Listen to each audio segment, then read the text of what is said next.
Hey guys, welcome back to another episode of the Path to Profit podcast. I am super excited to continue our content series that will be going on for the next 4 days, 3 days. I don't know what day we're on. I have no idea. Anywho, yesterday we talked about why visibility matters and how that visibility is going to lead to traffic and sales. Today, we're making it even more practical, and I'm going to explain exactly how to use content to drive traffic and convert that traffic into sales. So, one of my big goals, or I would say my primary goal in general as a coach and someone who helps business owners succeed online, is to tell you the things that you're likely not hearing from all of the random so-called self-proclaimed gurus out there who claim to know exactly what you need. So, here's what I want to tell you today. If your content isn't doing the heavy lifting in your business or for your business, you're literally leaving money on the table. If you're posting and posting and posting and you're getting nothing back in return, you're literally leaving money on the table. The right content should not or is not just going to get you likes. The right content is going to get you clicks, it's going to get you website visitors, and most importantly, it's going to get you paying customers. Okay. So today we're going to be breaking down a few things. The first is the type of content that increase visibility, the type of content that's going to drive traffic, the type of content that converts traffic into sales. And I'm also going to give you a brief but step-by-step strategy to create content that actually moves people from seeing your brand to wanting to buy from your brand. All right. So one of the biggest mistakes that I see so many business owners making is creating content just to post. We've had this conversation already about consistency versus constancy. The problem is that they're doing the thing, they're taking the action of posting, but they're posting with no strategy behind what they're posting. They're posting product photos, which we learned in a previous episode is not the same thing as content. They're posting random quotes or whatever's trending, and then they literally come to me wondering why their content is not leading to sales. Well, the truth is that content should always have a purpose. Every single piece of content that you post should have a job. It should perform a specific duty within your business. Every piece of content should move people closer to making a purchase. But that doesn't mean that every post should be like buy now, link in bio, right? Because in fact, doing that, like the link in bio and the buy now and click here and all of that, that type of content actually does the opposite of what you want it to do. You want that content to get them to purchase, but it typically deters people from purchasing. I know that sounds crazy, but we're going to talk about it. All right. So, the best content does three things. First, it's increasing visibility. This means that it gets your brand in front of more people, which means that you need to be creating content for the purpose of just putting your brand in front of more people. That means that you didn't create it for sales. You created it for visibility, which means that you're not looking at sales from that content. You're looking at reach, right? The second thing that good content or the best content is going to do is drive traffic to your store. It should make people curious enough about your brand and your products to actually click a link. And the last thing that the best content is going to do is obviously generate sales. It should give people a reason to buy. So if your content isn't doing at least one of these things every single time you post, it's literally just taking up space on your profile, which is pointless at the end of the day. There's so many people who have beautifully designed or aesthetically pleasing profiles. And sure, it looks great and makes you salivate at the mouth and whatnot. Maybe that's just me. I literally love a really curated, aesthetically pleasing feed. But that aesthetically pleasing feed doesn't make me purchase, right? So we got to make sure that we're clear about what purpose or what reason we're creating the content for. And this isn't just you making a decision to say, like, today's random quote is for sales. That's not how this works. So we're going to talk about exactly what type of content is for what purpose, starting with content that increases visibility. So again, content that increases visibility is all about getting your brand and your product seen. If people don't know that your brand exists, they can't visit your website. They can't buy from you. So you have to always have the goal of creating more visibility. It has to be a top priority for your business. The goal of visibility content is to stop people from scrolling. Think about when you get on social media every day, whether it's Instagram, Facebook, TikTok, Twitter, whatever. There are certain things that you scroll past and there are certain things that you stop and engage with. And that engagement might be liking, it might be sharing, it might be commenting, it might be saving, but it got you to stop. There are so many people who can't get even close to getting a sale because they can't even get people to stop, right? So the visibility content is created for the purpose of getting people to stop scrolling and ultimately for you to reach as many people as possible. So let me tell you what the best types of content for visibility and getting people to stop the scroll is. All right. The first is going to be viral and shareable content. This is stuff like memes and tweets and trends and pop culture references.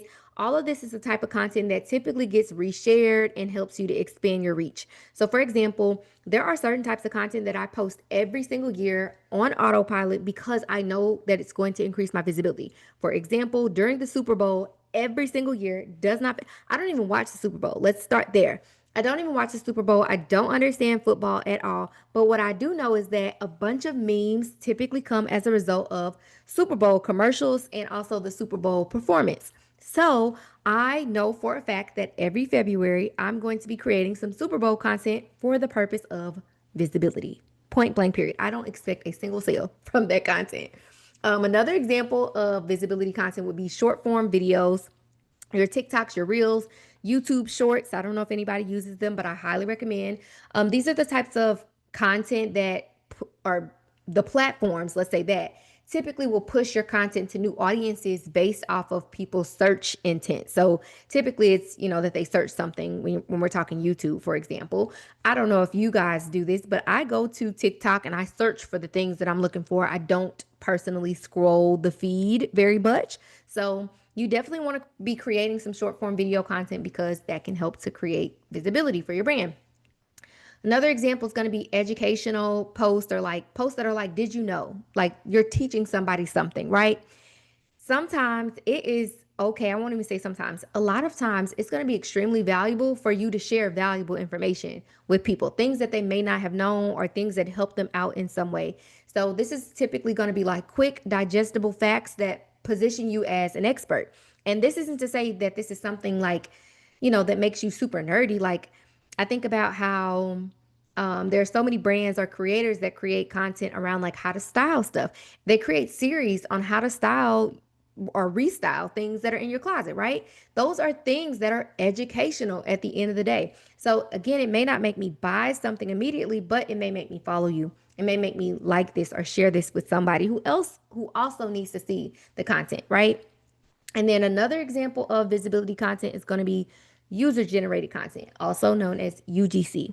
So when people see real customers post about your brand, that typically helps to build credibility and it's also getting you in front of their followers. Now, user generated content should not be confused with influencer marketing because a customer it's just a customer at the end of the day. We don't actually know how many people follow that person or, follow that person for their advice on styling or products or anything like that, but a view is a view at the end of the day. So these are just a few different types of content that you can create for visibility. Now, I want to give you a example just in case you need something tangible to like hold on to. So let's say, for example, you sell skincare products. Instead of you posting a product photo, because let's be honest, nothing about seeing a skincare product in a bottle does anything for anybody at all. Like let's all think about it. Does nothing for us, right? So instead of you posting that product photo, maybe you post a TikTok that has a hook that says 3 things that are ruining your skin's barrier and how to fix it, or like three things that are drying your skin out every single day and you don't even realize it. This is the type of content that's going to actually attract new people and make them pay attention, right? So again, the content is not created first and foremost for the purpose of a sale. It's created first and foremost for the purpose of getting people to stop scrolling and to pay attention to what your brand has to say. So, just to reiterate and make sure we're driving this point home, visibility content is not about selling your products. It's about getting discovered by new people. And when you're casting, what you're doing is casting a wide net to attract new eyes to your brand. You're casting this wide net out there to as many people as humanly possible in hopes that they stick around to see what else your brand has to say or what else your brand has to share. Okay? This is fun. All right. So the second type of content is content that drives traffic. So you got them to stop the scroll. You got them, aware of your brand and your products. But now it's like, okay, can I get them to take a second step? Every single piece of content is not going to naturally progress people in the order you want them to progress. One piece of content might create a ton of visibility and no clicks, and that's okay, especially if you know that you created it for visibility. But on the flip side, you can also create content for traffic, or you can also add certain elements into your visibility content that could increase the likelihood of it getting traffic. So again, now that you're seeing, or now that people are seeing your brand and seeing your products, you want them to take action. You want to get them to do something, because visibility alone is not going to pay your bills. It's not going to put money in your bank account.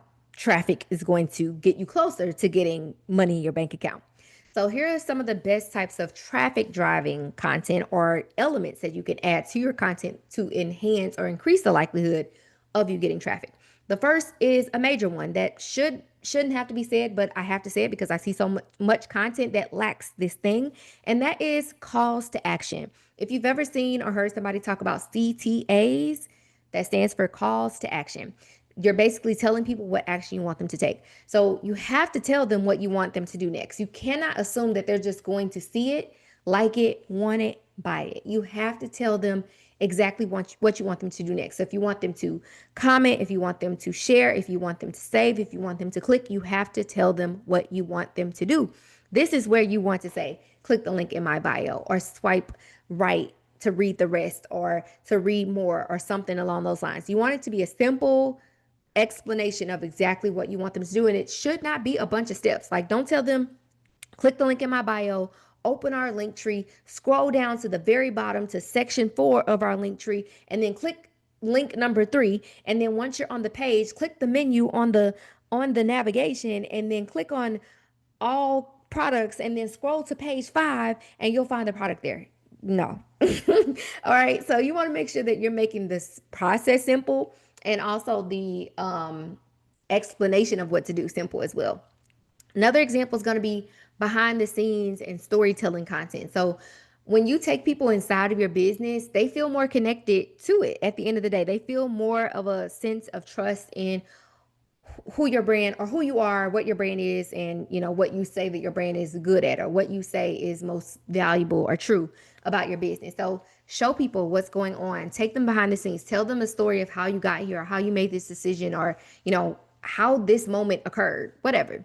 Give them more context. Another example is content that creates curiosity. So anything that makes people want to click, like teasers, questions, or like a bold claim, these are all things that could potentially increase traffic. So if you think about, for example, when someone says, like, think about a cliffhanger. You leave somebody on a cliffhanger, and it's like you got to click to read the rest, or to learn what the next step in this process is. So imagine if someone was giving you their 5-step process for doing a thing, and the post only had steps 1 through 3, and they said, click the link in our bio, or comment this word, and we'll send you steps 4 through 5 plus some bonus step or something like that, right? You're giving them a reason to have to click if they want more information. And this is a really great way to know or feel more strongly that you're progressing people closer towards a purchase, because now they're taking an action beyond just viewing your content, or beyond just liking and commenting on your content. So again, this could look like teasers, questions, or bold claims that makes them want to learn more about what you have to say. And then the last example that I'll give you is SEO optimized content. So this looks like blogs, YouTube videos, and your website pages that people find when searching for solutions. So Google is, well, I think TikTok's beating Google these days, but Google and TikTok are like the primary search engines at this point. It's so funny to call TikTok a search engine, but people use it like a search engine. You want to make sure that you are optimizing your content for SEO. This means that you're using keywords that align with what people are searching for. Also, I want to say maybe a month or so ago, Instagram just announced that your Instagram content will start to show in Google search results. So that too leans in the direction of you needing to incorporate keywords that align with what people would actually be searching for on social media or through search engines, right? So let me give you a concrete example of content that drives traffic. So let's say you're launching a new product, and you don't just choose to announce it, you choose to build suspense. I love building suspense. I love building a wait list. I love just letting people see the whole process of launch play out. I love it personally. So let's say you're launching this product and you don't choose to just drop it and announce that it's new and here and available. You choose to build some suspense. So you post a teaser video, maybe you post like a behind the scenes video of the photo shoot that you did or the day that you unboxed the new inventory or something like that. And you put a caption that says something like something exciting is coming soon, or like you're not going to want to miss this comment wait list to get put on the top of the list or to get first dibs or something like that, right? Or you could even say something like something great or something fun is on the way. Can you guess what it is? Like you're giving people a reason to take a action beyond them just looking at it. And ultimately, if you do a good job of this, it's going to make people want to click and find out more, whether that be clicking a link to join the wait list or whether that be clicking from their feed over to your profile to see what else they can find there. So the goal of traffic content is to turn interest into action. The visibility content creates interest. Now you want to turn that interest into action. If you're currently getting a bunch of views, but you're not getting any clicks or you're getting very few clicks, your content likely needs stronger CTAs and maybe some curiosity driven hooks and things like that to really like pull people in. All right. Moving on to content that converts the traffic into sales. So now they've seen you, they've clicked something, but we also obviously got to get to the most important part, which is turning those visitors into actual buyers. So sales content needs to do three primary things. Write this down. This is really important. Okay. Write this down. If you need to pause and find you a piece of paper or put this in your phone notes, please take it, okay? Because this is the reason why so many people can't make a sale, all right? Number one, this content needs to answer objections. Why should they buy this instead of something else? Whatever you think could be an objection in their head, you need to beat it with your content. Your content needs to address it. So you want to literally be saying things like, and I know what you're thinking. This is blah, blah, blah, blah, blah.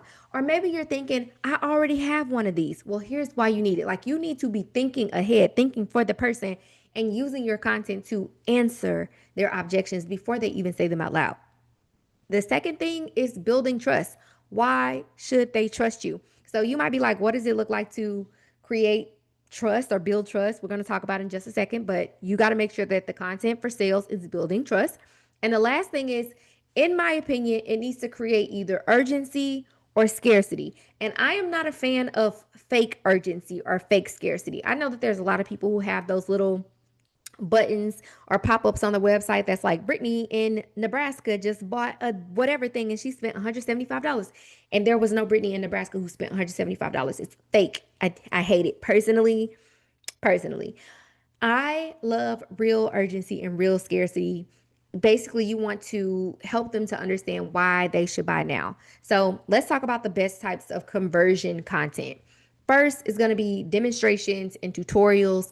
Anything that allows you to show them versus telling them is going to help you to make a sale. So when you think about brands that use live, like they go live on Instagram, they go live on think about TikTok Shop right now. TikTok Shop is such a huge thing. And I see so many brands on live for hours. Why? Because guess what? It's the best way to sell something. Demonstrating and giving tutorials on how something works or how to style it or whatever is going to help.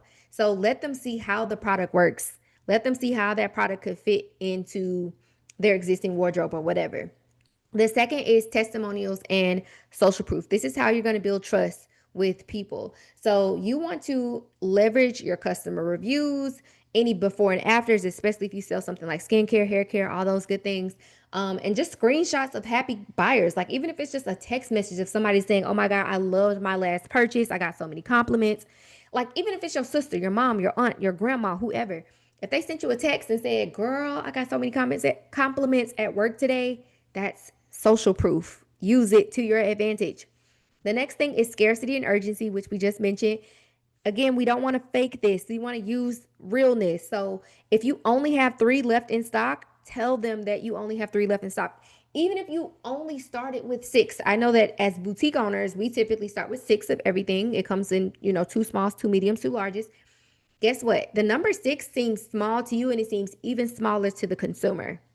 I always say this to my students. They're like, oh, I don't want to tell them that we only have six. I want them to think that we have a lot. No, you need them to think that you don't have very many. And you don't, in fact, have very many. You got 575 followers and you have six of this item. They need to know that there's only six of this item. Point blank, period. This also could look like you sharing things like the sale ends tonight, or this is a limited edition product. It will not be restocked. Tell them the truth of the matter. Don't lie. Don't feel like they should just know these things. Don't feel like the urgency is just going to magically be created, because it's not at the end of the day. These are the types of things that can help you to drive more immediate action, which is what you actually need. Immediate action. You don't want to leave too much time for them to change their mind at the end of the day. And the last thing I'll share with you is exclusive offers and discounts. So I think I talked about discounts briefly in another one of the episodes in this series, but here's what I'll say as it pertains to converting traffic into sales. Sometimes what some people need is a small coupon or discount, right? Give them a reason to buy it now instead of later. Do not psych yourself into believing like, oh, if they liked it, they would have bought it. No, because they liked it and they didn't buy it. Like let's be honest. Think about all the times that you liked something and didn't buy it. Think about all the times you built a cart and left that cart behind. One of the reasons that you may have left that cart behind is because it costs too much. You didn't convince yourself that you should spend X amount of dollars today. But imagine this. Imagine if you had seen a pop-up right before you were getting ready to leave the website and it said, "Hey, don't leave. Here's a 15% off coupon that you can use today only." Guess what? Now we got some urgency. We got some scarcity. We got an exclusive offer that I probably need to use right now and it may not come around again. I really want this item. Let me go ahead and get it right now, right? So here's an example, tangible example for you.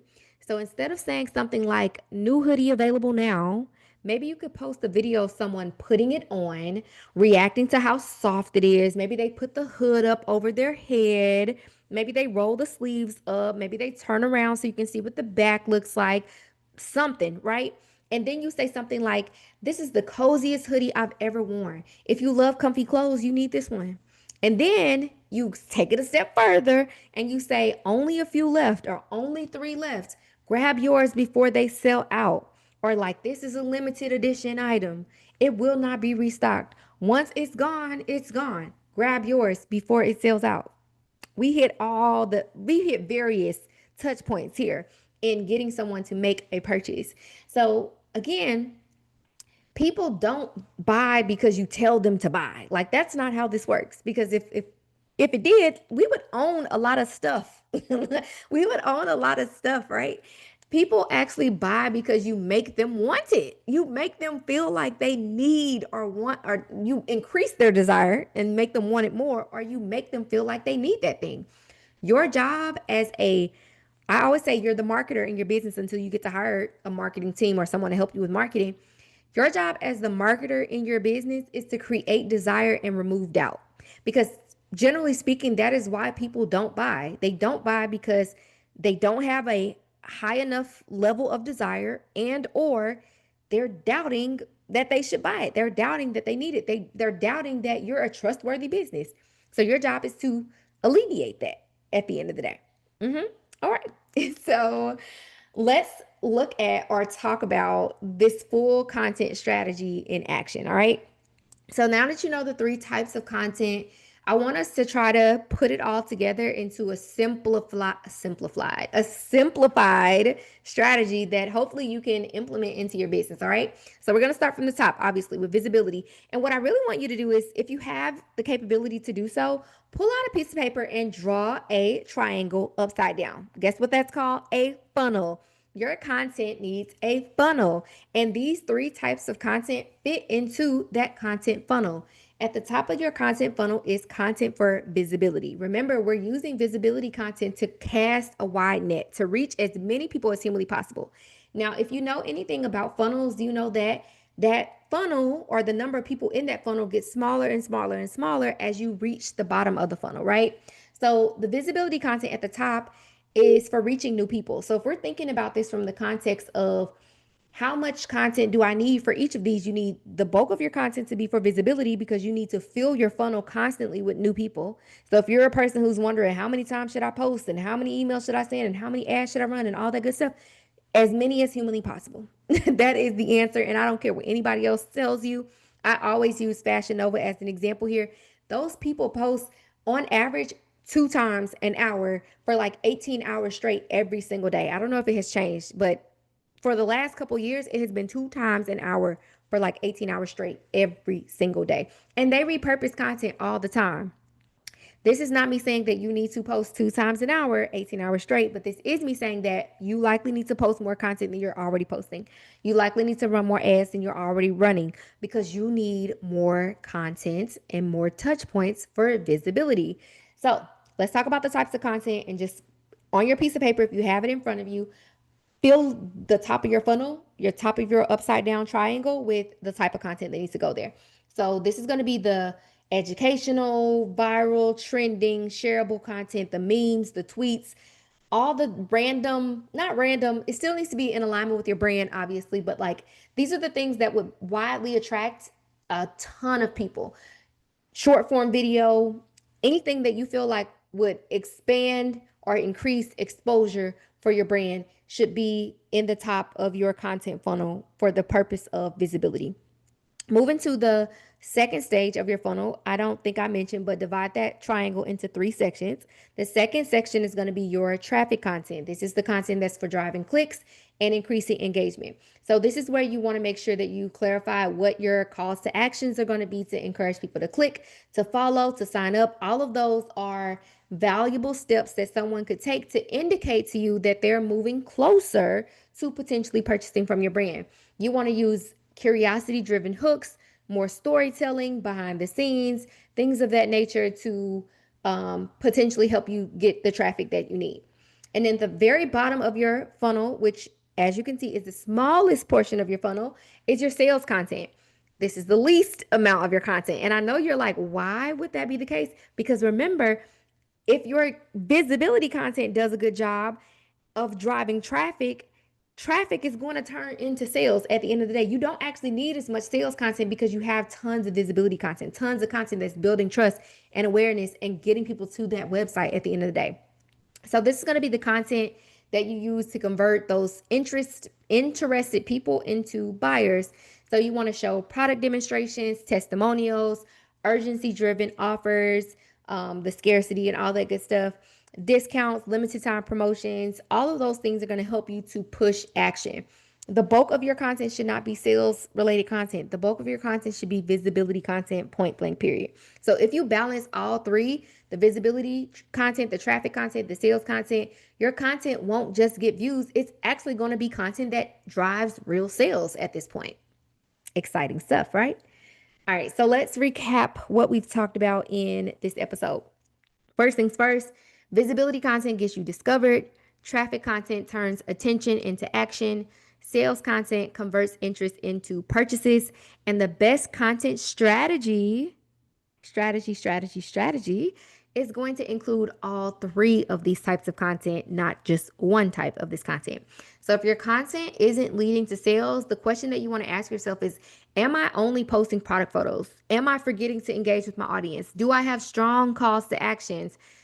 Making small tweaks like this can make a huge difference in your ability to create content that actually converts. Crazy, right? So I hope you guys enjoyed this episode. The next one's going to be a really, really good one. And it's about creating content like a creator. I can't wait to chat with you guys about that one. But as a reminder, we have our 5-day content challenge coming up. It's called Content to Customer, and it is $9 to join. If you have been struggling with content strategy, you've never created a true content strategy before, maybe you're learning through this series that content is actually quite the struggle for you. I would love to see you in the challenge. Click the link in the show notes if you are interested. And of course, I will chat with you guys in the next episode. If you have any questions or if you want to leave, I never tell you guys to leave reviews for the podcast. Leave me a review. Let me know if you love these episodes, if you love this episode, and share it with somebody who you feel like needs to hear it. All right. Lastly, make sure you subscribe so you don't miss any of our future episodes. And if I had to give you any parting words, I'd just say great content doesn't just exist, it works, right? So it's not just about it looking good, it needs to actually work the way that you want it to work. All right. So I will chat with you guys in the next episode. Bye.